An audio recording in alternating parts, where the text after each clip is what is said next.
Thank you for coming. Welcome. Welcome to the spring. I know. The spring 2014 Beimfohr lecture. My name is Carl Johnson. I'm the executive director of Chesterton House, which is a center for Christian studies here at Cornell and the sponsor of the Alan T. and Linda M. Beimfohr lecture. The Beimfohr lecture is made possible by a gift from Carl and Elaine Noyce. Carl was a Cornell student in the class of 1976, and he named this lecture after his late friend Al Beimfohr, who was class of 1966, and his wife Linda. We extend our greeting to them as they watch from sunny Southern California, along with many others who are joining us on the live stream around the country and around the world. And if I may just address you for a moment, those of you tuning in from warmer climates, before you get nostalgic for your time back on East Hill, I will mention that the wind chill this evening is supposed to be as low as negative 19 degrees, which is balmy compared to a couple of weeks ago. I heard a student who was walking up here mention that the polar vortex had stalled over Ithaca. I would also like to thank and acknowledge the Dyson School of Applied Economics and Management for their co-sponsorship of this evening's lecture. The Beimfohr lectureship is designed to address questions related to faith and public life. And that is a good reminder to please turn electronics off. Today's lecture is entitled Worldview, the Meaning of Life and the End of Poverty. And as the title suggests, the lectureship is designed to take on big questions, like the end of poverty, like worldview. And as if that were not enough for one lecture, we decided to throw in the meaning of life as well. Building a better world for children. That is the motto of World Vision. World Vision is a Christian relief and development organization internationally with 45,000 staff in almost 100 countries, making it one of the largest humanitarian organizations in the world. And our distinguished guest, Mr. Richard Stearns, is the president of World Vision US. Mr. Stearns is a native of Syracuse, New York. He majored in neurobiology here at Cornell. He took an MBA from the Wharton School and then began his career in marketing at the Gillette Company. In the 1980s and 1990s, he worked his way up to the role of president at Parker Brothers Games, later served as vice president at the Franklin Mint, and also as president of Lenox, manufacturer of fine china. Incidentally, my son, who is here this evening, would like to know why you would ever want to do anything other than Monopoly. You can speak to him about that later on. In January 1998, a headhunter phoned Mr. Stearns to speak with him about the presidency of World Vision, to which our guest responded, "I'm not qualified, I'm not interested, and I'm not available." But fortunately, for people all over the world, this headhunter had a stubborn streak. And later that year, Mr. Stearns left Lenox to begin serving as president of World Vision. Under his leadership, the organization has grown and flourished, and it is now more than a $1 billion a year organization, which, as he pointed out over dinner, means he has to raise $3 million a day, and he's not done yet today. Mr. Stearns is the author of 4 books, most notably The Hole in Our Gospel, which was named the 2010 Christian Book of the Year, and Unfinished, a sequel of sorts published last year. His books have received many rave reviews, but none more pithy than the Amazon reviewer who described The Hole in the Gospel as simply the best book ever. Both books are available for purchase after the lecture at a very subsidized rate. So we hope you will avail yourselves of that opportunity. Mr. Stearns has appeared on CNN, Fox, ABC, NBC, and PBS, has written pieces for the Wall Street Journal, the Washington Post, the Huffington Post, and other media outlets. He travels tirelessly around the world to speak and to advocate for the poor. Following his lecture and before the question and answer session, we'll have the opportunity to listen in as our guest is interviewed by Dr. Chris Barrett, who I would also like to introduce at this time. Dr. Barrett is the Stephen B. and Janice G. Ashley Professor of Applied Economics and Management at Cornell. He also currently serves as the David J. Nolan Director of the Charles H. Dyson School of Applied Economics and Management. He has published 14 books and more than 260 journal articles or book chapters, which have attracted over 13,000 citations. His research focuses on poverty, hunger, food security, economic policy, and environmental stress, and so for obvious reasons, he is the perfect person to serve as our interlocutor with our guest. With no further ado, please join me in welcoming Mr. Richard Stearns. Thank you. Thank you.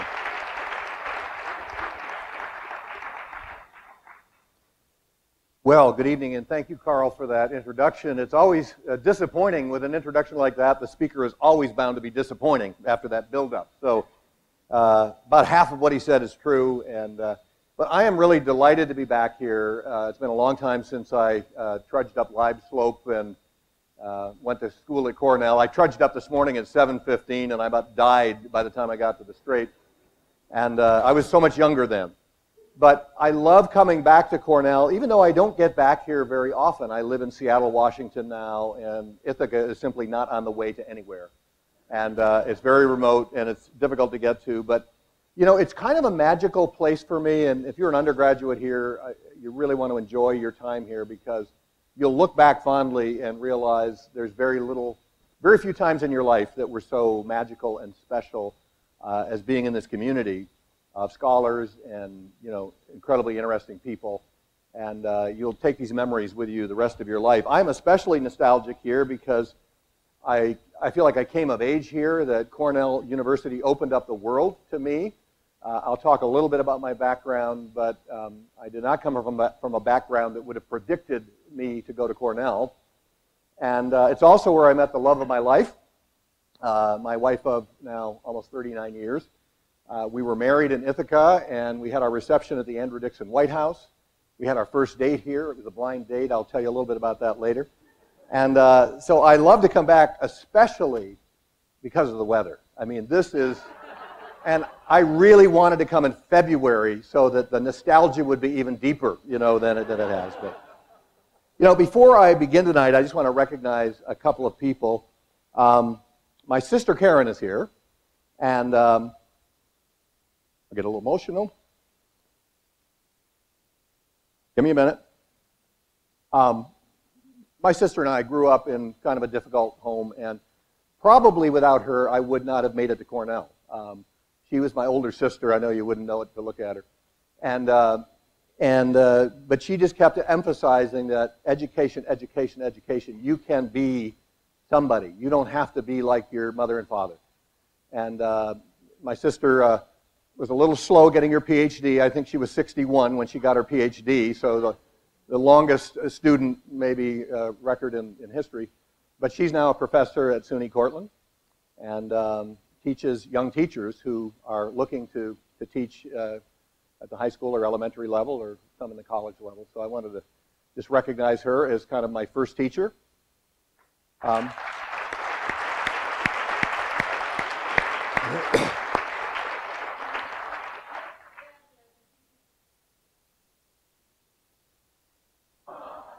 you go. I paid her to say that. I also want to recognize Meryl and Margaret Stern, who are here in the audience. And Meryl, when I was a young agnostic and atheist and just on the verge of belief and struggling with the Christian faith, he would sit patiently with me. Margaret and Meryl would invite me and Renee over to dinner. and he would talk to me about the deep things of faith and theology. He not only baptized me, he married me. So I owe a lot to Merrill and Margaret, who have been great spiritual mentors in my life as well. So thank you to them. For those of you who don't know, Merrill was a longtime pastor at Bethel Grove Bible Church here, where I was married. He was the chaplain to Cornell University in the late 60s with Father Daniel Berrigan, the radical priest. He founded Christ Chapel, I think, in the 1980s. And Christ Chapel is still, he's retired, but still attends Christ Chapel over here on the other side of Trip Hammer. So great church community if you want to check it out.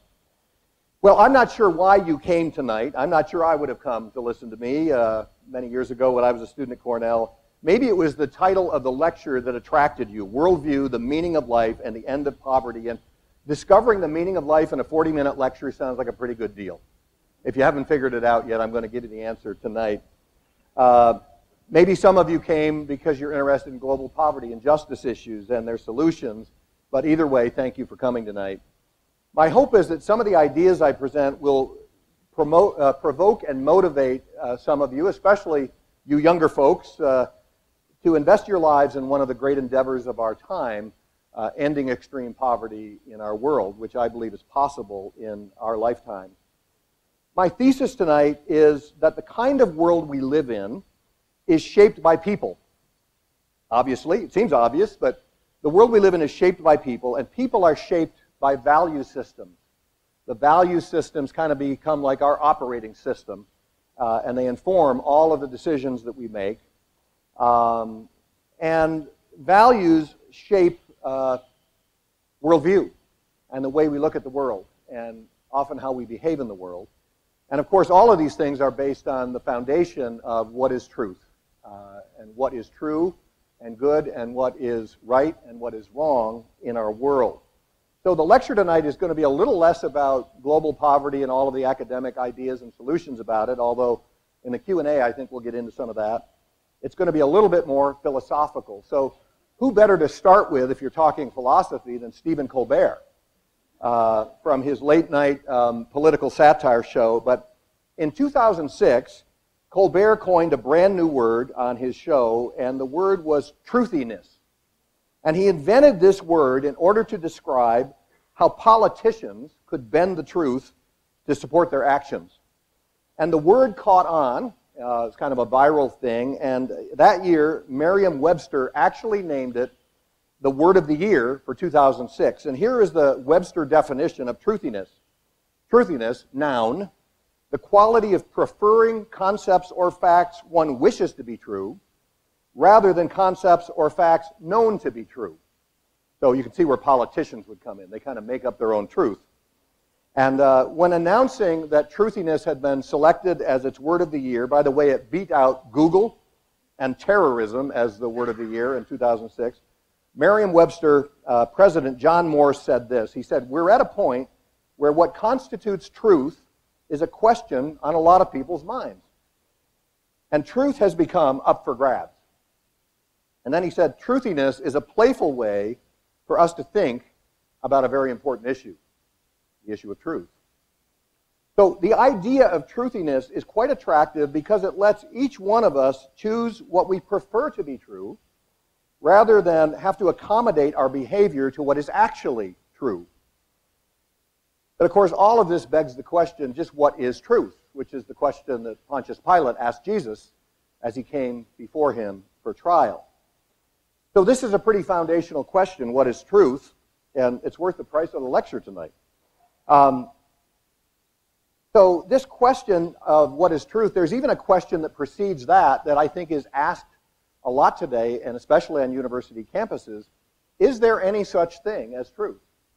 Or is this an elusive concept that there really is no such thing as truth? Now, I'm only an amateur philosopher, so I won't try to make this argument from philosophy. But I will appeal to your common sense. If you assert that there is no truth, how can your statement be true? So there's a little bit of a contradiction for philosophers there. If there's no such thing as truth, then your statement is not true either. So the reality, that'll spin you for a while thinking about that. The reality is it's virtually impossible to live our lives at all unless we make some assumptions about what is true, what is false, what is right, and what is wrong. And those choices and assumptions shape our world in very profound ways. So why is this matter of foundational truth so important? Because truth, I think we understand, has implications. If you believe that human life has little value, you might become a murderer, a serial killer. Why not? Joseph Stalin once famously said, "One death is a tragedy, a million deaths is a statistic." And he proceeded to kill 40 million people in the 20th century. So truth is pretty important. But on the other hand, if you believe that human life is precious, if that is your truth, you might choose to become a doctor instead of a Joseph Stalin, or you might even send your resume to World Vision at the end of the semester this year when you graduate. So another example, if you believe the poor are poor because they're just losers in the Darwinian lottery, then why would you bother to help them at all? It's just natural selection playing itself out in our world. Truth has implications. Now, every choice we make is based on the foundational truths that you and I have embraced personally in our lives. So for a minute, I want to combine science fiction with theology to illustrate a point. Now, when I was a kid, I read a lot of sci-fi and superhero comic books growing up. My sister can attest to this. They were all over the house. And I will tell you that I did not list this activity on my Cornell application when I applied. But I read sci-fi comic books. So I want to invite you to take a little sci-fi journey of the imagination with me for a few minutes that I hope will cause you to see some of the fundamental questions in life from a little different perspective. I want you to imagine now, for a moment, how strange it would be if you went to sleep tonight, wherever you go, West Campus, or to your home or your apartment, but tomorrow morning when you woke up, you were not in Ithaca, New York anymore. You were actually in another planet, in a galaxy far, far away, on the other side of the universe, without any idea how you got there. You went to bed in Ithaca, you woke up on another part of the universe. Now, bear with me, this seems a little silly, but I really want you to mentally put yourself in that place and begin to feel what might be racing through your mind when you wake up in this strange place. You look out the window and you see a race of alien beings. They're going to and fro. They're in a setting with bizarre buildings and architecture. There's a little of that on the Cornell campus these days. But you have no idea where you are, or how you got there, or who all of these other beings that were obviously there before you, who they are. You find yourself absolutely bewildered. Your pulse would quicken, panic would set in, your mind would race desperately to make sense out of this astonishing mystery. Where am I? How did I get here? And what's going to happen to me now? Now, just imagine how totally freaked out, we said that in the 70s, how freaked out you would feel if that happens, and 1,000 questions would be rushing through your mind at that moment as you tried to figure out this great puzzle, this great mystery. In fact, I don't think it would be an exaggeration to say that at that moment, figuring out the mystery that had just happened to you would be the most all-consuming priority in your life at that moment. Now, are you finding this a little bit preposterous, this idea, this journey of the imagination? Well, here's the news I have for you tonight. That exact thing did happen to you, everyone in this room, and every person who has ever lived. Sometime in the past 100 years, every one of us were born on the third planet from the sun, from a smallish star in a solar system in the Milky Way galaxy, in the middle of an incomprehensibly vast universe. I want you to think about it. We all woke up one day on planet Earth with absolutely no idea how we got here. We woke up in a particular culture, at a particular time, in a particular place, among a particular group of people who had been there before we arrived. We kind of woke up in the middle of an unfolding story on planet Earth, and a story that began before we were born and will continue after we die. Now, the only difference between my little sci-fi story and the reality that every one of us woke up on this planet in the middle of the solar system with no idea how we got here is that we did not arrive here as adults. We arrived here as infants. And so we came to age in a very gradual way. And so we didn't feel the shock of arrival and the shock of existence in the same way you would if you woke up on another planet tomorrow morning. But nevertheless, I want to argue that the mystery is just as profound as it would be in my little science fiction adventure. And every person in this room and on the planet in all history had to come to terms with that mystery and try to answer some of the fundamental questions that were raised. Questions like, where did we come from? How did we get here? Why are we here? Who created everything we see, the universe, the earth, the beauty that we see, the complexity of the world around us? How did all of this come into being? And who gave us the ability to think and to reason? And how is it that we have the ability to produce art and music and laughter and love, skyscrapers and iPads? What does it all mean? What does it all mean, anyways? What is truth? You see, these are the deep questions of our very existence on planet Earth. These foundational questions of why and how and who are pretty well common to all people of all ages. Every human being ever born woke up into this same mystery. And it doesn't matter if we're talking about Nelson Mandela or Albert Einstein, Martin Luther King Jr., or Kim Kardashian. They all woke up into this existence. They came of age, and they had to struggle to make sense of the life they found themselves in. I would argue that the first three on my list did a better job of figuring it out than Miss Kardashian. That's a personal opinion. So then, how do we make sense out of this great mystery story? And I want to argue now that there are really only three choices that people can make to explain the story that we woke up in the middle of. The first one is to believe there is no story. There is no story. We can choose to believe that everything we see and experience in the world is totally random and without meaning. There is no truth. We are just a meaningless species on a meaningless planet in a meaningless universe. There is therefore no God, no truth, and no real defining purpose to life at all. When I was in college here at Cornell, there was a popular bumper sticker that said, "Vote for Lincoln." No, there was a popular bumper sticker that said, it summed up life like this. It said, life sucks and then you die. Life sucks and then you die. It's kind of the epithet of the true atheist. You know, there is no meaning, there is no purpose, you are just alive, it sucks, and then you're dead, and it's over. Not exactly a motto that makes you want to jump out of bed in the morning and get to your 8 o'clock class. But I think the best summary of this worldview, there is no story, there is no meaning, that I've ever read came from an advice columnist named Coquette. And Coquette wrote for the ill-fated internet newspaper, online newspaper called The Daily, which I used to subscribe to. And a reader wrote to ask Coquette's advice. She asked a question about the significance of her life. How do I find significance in my life? And you've got to love this response. Coquette says this: kill your ego, because nothing you do will ever matter. That's okay, though. It's not just you. It's all of us. It's taken 100,000 years for our species to hump and grunt its way into momentary dominance on this pale blue dot. But nothing we've accomplished is all that outstanding when you consider that a Mall of America-sized asteroid is all it would take to turn humanity into the next thin layer of fossil fuels. Greatness is nothing but the surface tension on the spit bubble of human endeavor. On a geological timescale, our measurable effect on the planet is a greasy burp. We are 7 billion tiny flecks of talking meat stuck to an unremarkable mud ball hurtling through space in an unimaginably vast universe for no particular reason. There is no difference between kings and cripples, my friend.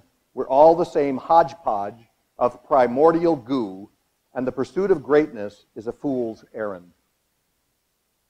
What an inspiring worldview to live by, Coquette. You go, girl. We are just 7 billion tiny flecks of talking meat stuck to an unremarkable mud ball hurtling through space in an unimaginably vast universe for no particular reason.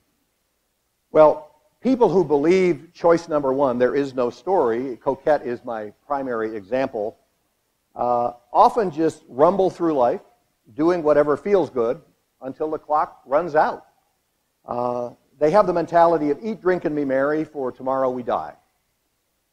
But you see, because we don't live in isolation, there are implications to making choice one. A person's view of truth always has consequences. So what happens when your actions and decisions come into conflict with my actions and decisions? Since we are both just tiny flecks of talking meat, spinning in the same hodgepodge of primordial goo, there's really no such thing as right or wrong. So the only mechanism to resolve our dispute is force or power, survival of the fittest.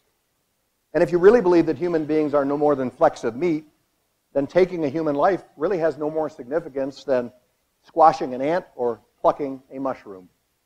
I want you to think again about Joseph Stalin. This was his view of the world. You see, Coquette's worldview is essentially the worldview of someone who is a pure atheist. Life is pretty much meaningless. There is no higher purpose to our lives. Now, most atheists, and if some of you are here tonight, I hope you are actually, most atheists would not confess this philosophy as bluntly as Coquette does. Because most people, it's too shocking. Most people would think you mad if you walked around espousing the philosophy that Coquette espoused. And I actually think that very few atheists actually live out their lives and make their life choices consistent with their worldview, that there is no such thing as meaning and truth. So they don't actually live logically according to their own belief system. Well, that gets me to choice number 2 you can make. So there is no story, choice number 1. Number 2 is a very popular one. Make up your own story. Make up your own story. This is kind of where truthiness comes in. You see, true atheists who believe there are no story at all, they're actually quite rare in the world. Far more common are the people who make up their own stories and live according to their own ideas. And these people create views of reality that make sense to them. They develop value systems consistent with their views, and then they live out their own homemade realities. They decide not to think about the bigger questions of life, the bigger mystery much at all, and they don't often really care why they got there or how they got here. They're not necessarily selfish or egotistical people. They can be quite pleasant and admirable and inspiring. And at their core, they're quite practical, and their philosophy kind of goes like this. I'm here. I have a life to live. So I'm going to make some basic decisions about what I believe, how I will live, and what values will guide me as I walk through life. It's a very reasonable proposition. These are what I call the what's right for you may not be right for me people. Because truth is relative, and you make up your own truth, and we all make up our own truth. And they don't really require that everybody agree with them. They often begin sentences with, I think that, or I believe that, and then they fill in the blanks with their own home brew. Things like God helps those who help themselves. I believe that. Somebody might say that. Or I believe that the one who dies with the most toys wins. That might be a home brew that you could live by. Well, here's where our 2006 Word of the Year, truthiness, comes in handy. The quality of preferring concepts or facts one wishes to be true rather than concepts or facts known to be true. So who are these people who've chosen to make up their own stories about truth? Actually, this make-up-your-own-story approach to life's mystery can produce both monsters and saints. They could be drug dealers or human traffickers making up their own rules and their own right and wrong, just as easily as they could be school teachers and homemakers. They might be NBA all-stars or Fortune 500 CEOs, and usually they share a fairly universal human goal of happiness, the pursuit of happiness. It's just that some pursue their happiness through violence and crime, and others through hard work and education. Some even find it in helping their fellow man and being generous. I know a lot of people in the humanitarian space who would fit into this category. They just, the worldview they've made for themselves basically is a worldview that says, I want to invest my life in making the world a better place. And they live according to that worldview, and some of them are incredibly wonderful people. The only thing all of these people have in common is they invented their own truth. They made it up. You see, people in category 2 can live an entire lifetime pursuing happiness and fulfillment without really worrying whether there is some deeper truth or deeper meaning or maybe a bigger story that they are a part of. So choices 1 and 2, there is no story, or I make up my own story, and there's a third option. The story has an author. The story that we woke up in, the meaning of the universe, the meaning of life. There's an author who's writing this epic story. Now, if you read a mystery novel, there's one thing you know for sure: somebody wrote it. There was an author. The author creates the setting, the place where the story happens, the author creates the plot, and every character in the story is created by the author. And here's the thing about authors creating characters. Every character in the story of every author was written into that story to play a role, a very specific intentional purpose. And that has really great significance for our life, because if there is an author who's written this story, and he's created you and written you into the story, and the fact that you're here says you've been written into the story, then that creator, that author, actually has a purpose for writing you into the story, and your life matters. No matter who you are, you can be a cripple, you can be a homeless person, but the author has written you into the story to play a role. Now, I have to be frank in stating that all of this requires a very significant leap of faith, and philosophers have been debating the existence of God for millennia. I will not bring an end to the debate tonight, but again, I would appeal to your common sense, something philosophers don't always have in abundance. Doesn't it make more sense to believe that this story has an author than to believe that everything we see and everything experience is without meaning and purpose? You know, I'm going to do a little personal biographical stuff here now, but you know, in my time at Cornell, I majored in neurobiology and animal behavior. I had the thrill of studying the intricacies of the human brain, the amazing variety and diversity of plant and animal life. And at that time, I was maybe an agnostic leaning toward atheism. I was in category 2, making up my own story and having a good time doing it and living according to my own rules. And but what kept nagging at me during my studies at Cornell was that the natural world that I was studying was so filled with beauty and complexity and wonder that I could not help but speculate how something so marvelous could really come into being. Did it really make any sense to think it had all showed up just by accident? Did it really make sense that the most beautiful painting I had ever seen did not have a painter? There was no painter. I could have described to you the detailed steps in the life cycle of the monarch butterfly. I remember that, of course. The amazing fact that 100 million monarch butterflies mysteriously every year migrate thousands of miles to the same hillside in the same pine forest in Mexico. They weigh a fraction of an ounce, but they can navigate and fly several thousand miles to an exact destination, to the same small patch of land every year and in every generation. You see, I could describe all of this to you and I could get an A on the exam, but I was at a loss to explain why there even was such a thing as a butterfly. Does it make sense to you that the diversity of the natural world, the vastness of the universe, the remarkable ability of human beings to love and reason and create music and art, technology, to build civilizations, that all of this just happened randomly? And even if it did, the universe had to come from somewhere. Now, I know that my little argument is naive, and it will not persuade academics who are battling this out in universities, but it does make sense to most people I talk to. If you look at our amazing universe, you reach the similar conclusion that there had to be a painter, there had to be an author. And I actually believe it takes a lot more faith to believe what Coquette believes, that there was no creator and that we are just talking flecks of meat with no purpose in our lives, than it takes to believe these words: in the beginning, God created the heavens and the earth. So the point of all of this philosophy, remember, is to make the argument that our understanding of truth affects our worldview and that our worldview affects the world. But let me get a little bit more personal. So my own life at Cornell went through a seismic change. My life and worldview went through a seismic change. In my senior year, I got fixed up on a blind date with a freshman. And, you know, it's funny how God changes your life. But, and she was a Christian and I was not. And despite our differences, we kind of fell in love. It was spring in Ithaca, and love breaks out when the snow melts, right? And, but every time we talked about faith and God, we would get angry. And I would say, I don't believe in it. I think it's the Easter Bunny. I respect you. You know, what's true for you may not be true for me. I was that guy. And why can't we just be happy together, respecting one another's beliefs? But you see, for her, truth had implications. And she knew that she could never marry a man that didn't share her deepest views about reality and God and love and truth. And so she about 9 months into the relationship, I was now in graduate school at Penn, she broke up with me.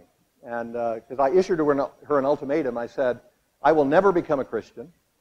So you have a choice to make. We were angry, and I said, you have a choice to make, me or God.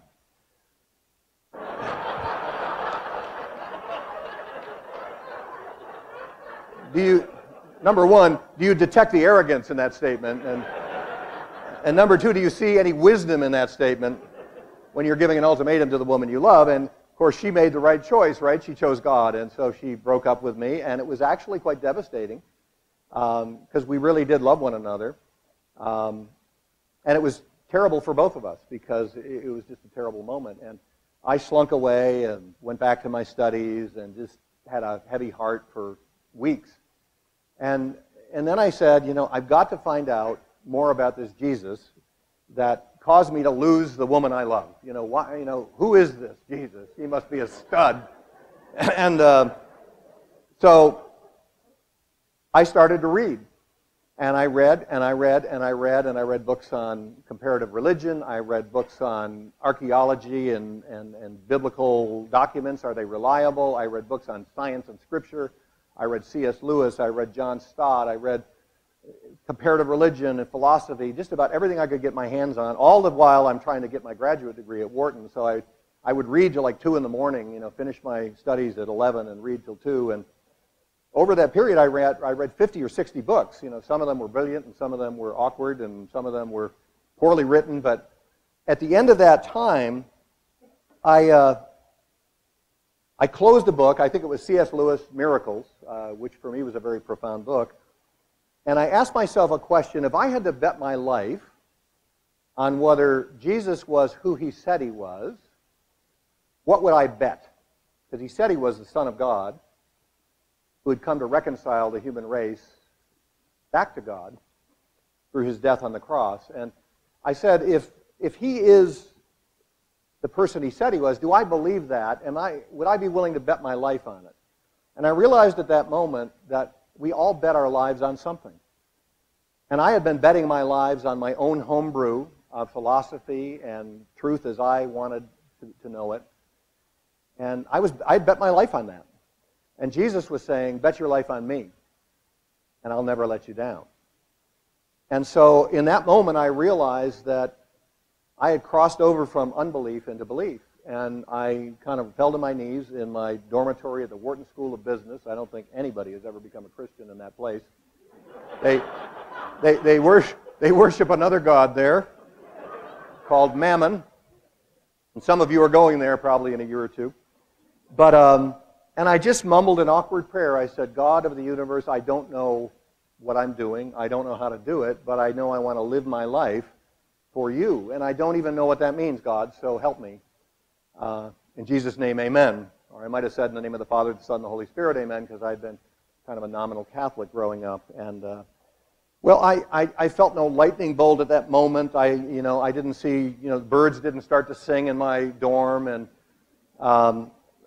but after that day, my life was never the same. And I can honestly say it's been over 40 years, and I have never looked back, and I've never had a doubt, and I've never regretted that choice that I made, because I kind of leapt into the light, not into the darkness. I leapt into the arms of a God who was ready to greet me and catch me and hold me and lead me and guide my life. And my life was not the same after that. I had a new purpose. I had a new understanding of truth. I had a new worldview that all came out of Scripture. And those of you that are Christians know what that is all about. And I had a new sense of wonder when I looked around the world, because now it all made sense. I knew where butterflies came from. I knew, why human beings had the ability to reason and love and create art and music and beauty, because we were made in the image of God, the Creator. And He endowed us with all of these abilities. And yes, a few months later, I was back with this woman I loved, and we were married 18 months later. And she regrets that she couldn't come this week, but she's back in Seattle. We've been married 39 years, and 5 children, but I'll get to that. So how does all this worldview stuff influence our choices, and how do these choices influence the world? Well, let me continue. I want you to fast forward 24 years in my life. Carl alluded to this a few minutes ago. over those 24 years, Renee and I had 5 children. She went to law school. My career took off. I became a CEO at age 33, Monopoly, Clue, Sorry, and Nerf balls. I became the CEO of a second company, Lennox China, the company that makes china for the White House. And with all of the success, Renee and I had bought our dream house in Philadelphia, Pennsylvania. We had a 10-bedroom antique fieldstone farmhouse on 5 acres. It was a beautiful house built in 1803. And we were living the American dream. Now, here's where I get to a little bit of my early life. Important for you to understand the story that my sister and I came from a broken home, alcoholic father. In fact, neither of our parents finished high school. There were never any books in our house unless we brought them home from school. And when I was about 10 years old, our parents separated. There was a bankruptcy. The bank foreclosed on our house. We were literally evicted from the little house that we lived in. My father moved to an apartment, and we moved to a rental. And for the next number of years, I was raised by my mother. My sister was 6 years older than me. So you have to understand that for me to go from that background to 2 Ivy League schools and then to the top of the corporate world was nothing short of a miracle. It was the American dream that you hear about, that you read about. And in 1998, I was enjoying every bit of that American dream and that success story. I was driving a Jaguar XK8, which is my company car. I was traveling to Paris, Tokyo, London, Milan for sourcing trips and negotiating partnerships with other tableware companies around the world. And then, as Carl indicated, one day my phone rang in the office, and it was that executive recruiter looking for a CEO for a Christian charity called World Vision, and I was pretty sure there was no money in that for me. So I was trying to get off the phone fairly quickly. And for those of you that don't know, I guess Carl said this, World Vision is one of the largest NGOs on the planet. We've got about 45,000 staff working in 100 countries. We estimate that we help in one way or another about 100 million people every single year. Annual budget of $2.7 billion globally. And our mission is to help people with water, health, food, nutrition, education, economic development, just to name a few of the things that World Vision does. And maybe in the Q&A session, I'd be happy to take questions about that. But anyways, this headhunter was convinced I would make a great candidate for the job. And I said to him, you're not looking for somebody like me. You're looking for someone that's part CEO, part Mother Teresa, and part Indiana Jones. And I don't know many people that have those 3 attributes, but I'll try to think, and if I think of a name, I've got your phone number, I'll call you. And then he said, what about you? And I laughed kind of nervously, and I said, you do know I'm running a luxury goods company. I've never been to Africa. I've never done fundraising. I know nothing about global poverty. I have no theological background. It's a Christian organization. Other than that, I'm a perfect candidate. And so he said, I want to have dinner with you because I think you're a great candidate. I said, no, I won't have dinner with you. He said, no, I won't have dinner with you. I said, this is not going to happen. I don't want to waste your time. I'm busy. You're busy. And then the question that stopped me in my tracks was when he said, Rich, are you willing to be open to God's will for your life? Now, what a terrible question to ask somebody. That's a little personal. None of your business. And how about you? Are you willing to open, you go first. Now, for a Christian, the automatic answer, of course I do. I'm a Christian. That's what we do. Bring it. God's will for my life, I'm all about that. I'm pretty sure it's to make a lot of money in the corporate world and live in this mansion. I'm pretty sure that's God's will for my life. How else did I get here? I give thanks to God. And but as I really actually wrestled with that question, these were the questions underneath the question. Rich, are you willing to quit that corporate CEO job it took you 25 years to get? Coming from where you came from, you have climbed to the top of the mountain. Are you willing to walk away from your career, maybe commit career suicide, take a 75% pay cut when you've got 5 kids under the age of 19 that all have to go through college, and 2 of them through Cornell, which is egregious in its tuition. And Rich, then there's the matter of that 10-bedroom fieldstone farmhouse on 5 acres. Are you and Renee willing to sell the house of your dreams and put it on the market? Are you willing to be open to God's will for your life? What a terrible question to have to wrestle with. But those are superficial things, cars and houses and money. There were questions like these. Are Are you willing to enter the pain and the suffering of the poorest of the poor, Rich? Are you willing to travel to garbage dumps and where children scavenge for food and enter the stench of refugee camps? Are you willing to hold dying babies in your arms and see the eyes of famine staring back at you from the faces of children? Are you open to God's will for your life, Rich? Are you willing to follow me there? I don't know about you, but those were kind of uncomfortable questions for me. So how does a person make a big decision like that?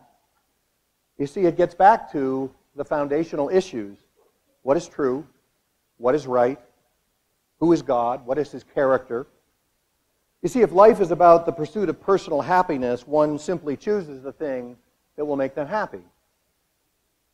I remember telling my mother, our mother, about my decision. She was living in an assisted living facility in Florida at that point and was getting some financial support from her son. And she said, "What? You've got it made. Why would you do this? You know, you've got it made." And, you know, in her lens, her baby boy had become CEO of the great American companies and was making big money, living in a mansion. I mean, this was like, my son made it. He did it. You know, she was proud. But I had to tell her, I said, "Mom, it isn't about me and my happiness.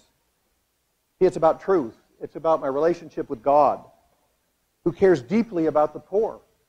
This God cares deeply about the poor. It's about doing more than talking the talk about my faith, but it's about walking the walk." You see, as a follower of Christ, I was driven by an objective truth that was bigger than me. And I was motivated by a set of values that Jesus not only taught, but He embodied in His life on earth. And you see, these things transcended concerns about money and success and financial security, because you see, truth has implications. Truth affects our choices. Bashar al-Assad in Syria, Kim Jong-un in North Korea, members of Al-Qaeda are making choices right now based on their worldviews, just as Stalin, Mao, and Hitler did in the last century. But you see, Nelson Mandela made different choices.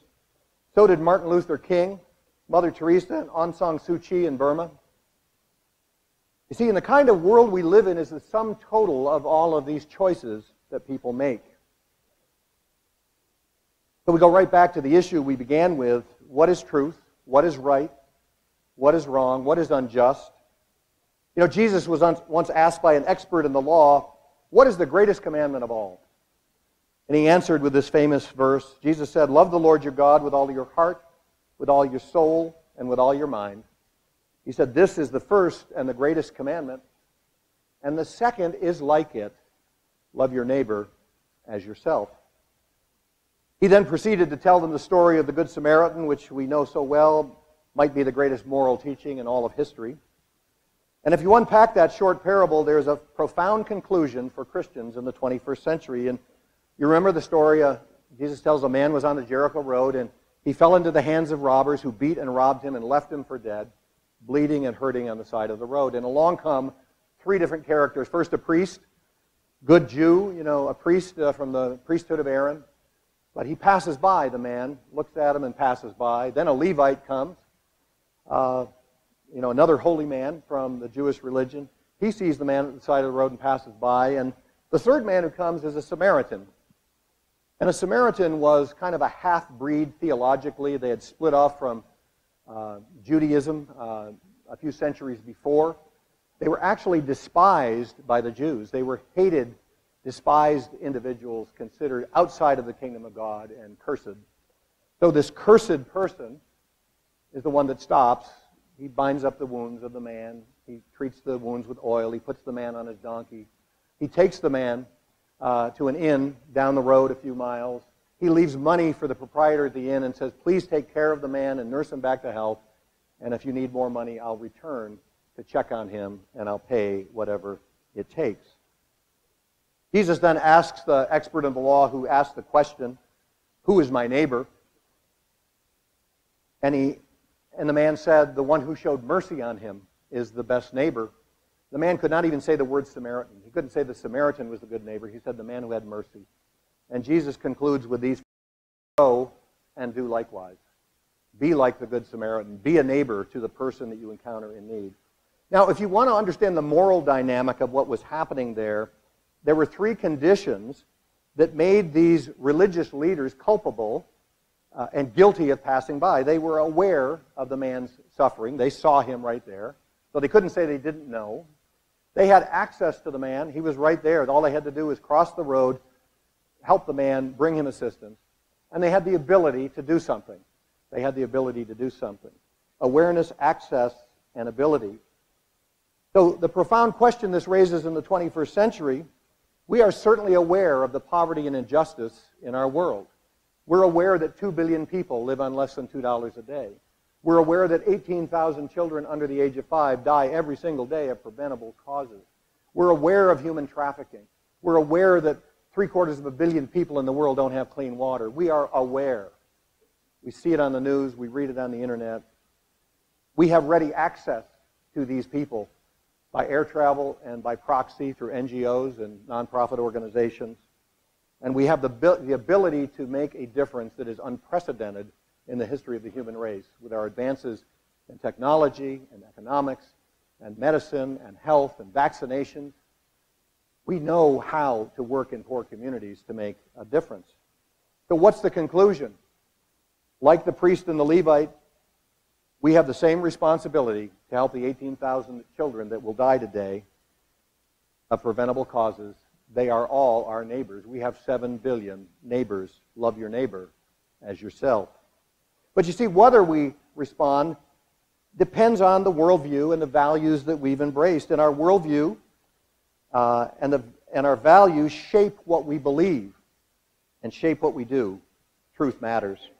Now, had I believed that personal success was a higher value, happiness was a higher value, I would have never left the corporate world to come to World Vision. And I'm no saint. I'm just a kind of an average Christian person trying to do what is right based on my understanding of truth. So now at the very end of this lecture, I finally have a few things to say about the end of poverty. I actually choose to be an optimist about what's happening in our world. It's pretty easy to be a pessimist. But I'm an optimist because I work with people every day who see that their purpose in life is to make the world a better place, to help those in need, to use their money for the needs of others rather than their own wants and desires. I've sat across from people and asked them for $25 million and gotten the answer of yes. $25 million could buy a lot of pleasure in this world. But some of our incredible World Vision donors, have been very sacrificial. We have women on fixed income who are widows in their 80s that are skipping a meal every day so they can keep sponsoring their child. They are people making choices about their resources and their ability to help. Now, I could cite a lot of statistics I already have about poverty, and I won't do that tonight, but I believe that we could see the end of extreme poverty in our lifetimes, and maybe within as little as 20 years. I'm going to do some quick math for you. I want to ask the question, what would it take, what kind of force of will would it take in America to end poverty in our lifetime? So the average per capita income in 2012 in America was $42,693, one of the wealthiest nations in the history of the world. If you multiply times that, times the population of 316 million people, you get a total annual income of Americans of $13.5 trillion. There's a lot of zeros on that. And I asked the question, what if we could get every American to give 0.5% of this income to make the world a better place? 0.5%, it would equal, on average, 58 cents per American per day. I think we could afford that if we chose to. That 58 cents a day would produce about $67 billion a year of available money. And over 20 years, that's about $1.3 trillion that we would have in our wallet. And then I like to say, let's go shopping. Let's take that $1.3 billion and go shopping. And these are numbers that we've derived from various research and academic reports. But we could bring universal access to clean water for $263 billion. That's about what it would take. We could eliminate hunger, essentially, estimates are about $400 billion to eliminate hunger on the planet, have sustainable agriculture, enough food to feed everyone. Universal education is a bargain. It's only about $100 billion. That's about 2 super tankers or 2 aircraft carriers. Only about $100 billion. Eradicate malaria from the planet, about $50 $54 billion is one estimate. We believe we could create as many as 1 billion new jobs through microfinance and economic development for about $120 billion. So I want you to see now that we have eliminated hunger, thirst, malaria, illiteracy from the planet. We've created 1 billion new jobs. We've got $360 billion left to spend. What could we do with that? Maybe tackle homelessness and gang violence in the United States, maybe build 10,000 clinics and hospitals around the world. I mean, you name it. But it would cost us the staggering sum of 58 cents per American per day to do this. I think you get the point. We have the resources. We lack the will. Now, I realize also in an audience of academics that money doesn't solve the world's problems. People do. It takes institutions. It takes strategy. It takes deep expertise and sacrificial hard work. And where do these things come from? They come from people who choose to invest their lives in doing this kind of work, even though they could invest their lives doing something else and make a lot more money for themselves. And those choices are made based on the worldviews that people have, which are based on their understanding of truth and meaning, and that takes us back to the beginning and to the end. Truth really does matter. And the end of poverty begins with the question of the meaning of life. And the fate of the human race hangs on the choices that millions of people will make about what is true and what is right and what is good. Finally, I'm done, Chris. Thank you for being so attentive.